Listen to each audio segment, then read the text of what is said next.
ကျွန်တော်ကဝါတစ်လုံးကိုအင်အားအပြည့်နဲ့ချိုးဖို့ကြိုးစားခဲ့တယ်ဝါကကျိုးလူနီးနီးကွင်းညွတ်သွားပေမဲ့လက်လွတ်လိုက်တာနဲ့တပြိုင်နက်တည်းမှာပဲအဲ့ဒါကမူလပုံစံအတိုင်းပြန်ကန်ထွက်ပြီးမကျိုးခဲ့ဘူး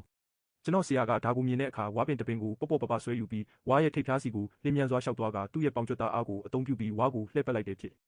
ဆိုရဲပြတ်သားတဲ့အတန်နဲ့ဝါကအမြောင်းလိုက်ကွဲထွက်သွားခဲ့တယ်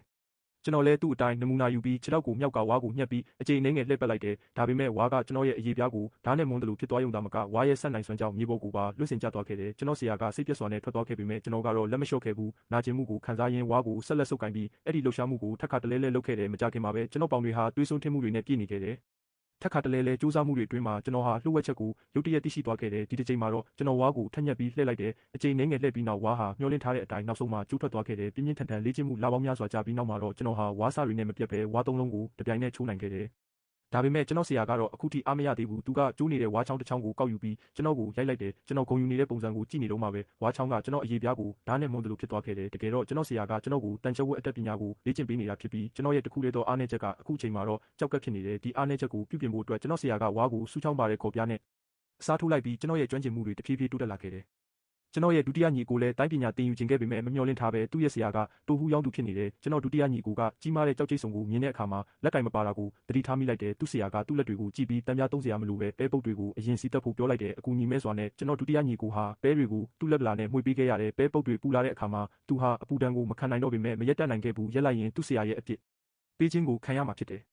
နောက်တော့သူ့ဆရာကကြောက်ကြိတ်ဆုံကိုလှည့်ဖို့ပြောလိုက်တယ်ကရိယာတွေလုံးဝမသုံးရပဲလက်တွေနဲ့သာလှည့်ရမယ်လို့တားမြစ်ခဲ့တယ်မကြခင်မှာပဲကျွန်တော်ဒုတိယညီကိုဟာသူ့လက်ဖွားတွေမှာအရေးပြားမှာကျုံမှုတွေဖြစ်လာတာကိုတွေ့လိုက်ရတယ်ရက်အနှဲငယ်ကြာလေ့ကျင့်ပြီးတဲ့နောက်မှာသူ့ရဲ့တိုင်းပညာတွေတိုးတက်လာပြီဆိုတာကိုသူသဘောပေါက်သွားခဲ့တယ်တကယ်တော့သူလေ့ကျင့်နေတာကတက်လက်ဝါဖြစ်တယ်ဒါကိုကျွမ်းကျင်ပိုင်နိုင်သွားတဲ့အခါသူ့ရဲ့လက်တွေဟာအလွန်ထက်မြက်ပြီးအစိတ်တောက်တွေကိုခုခံနိုင်လာမှာဖြစ်တယ်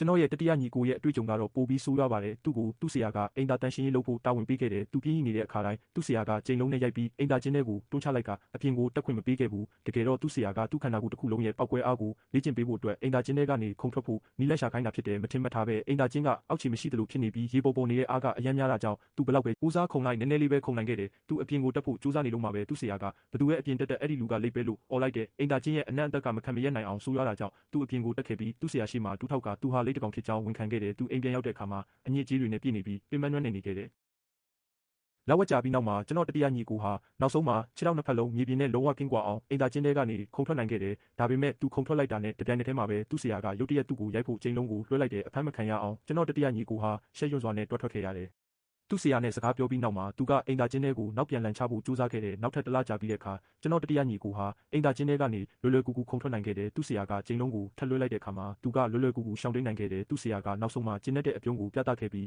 ကျွန်တော်တတိယညီကိုဟာသူ့ရဲ့အတတ်ပညာကိုအောင်မြင်စွာပြည့်မြောက်ခဲ့ပါတော့တယ်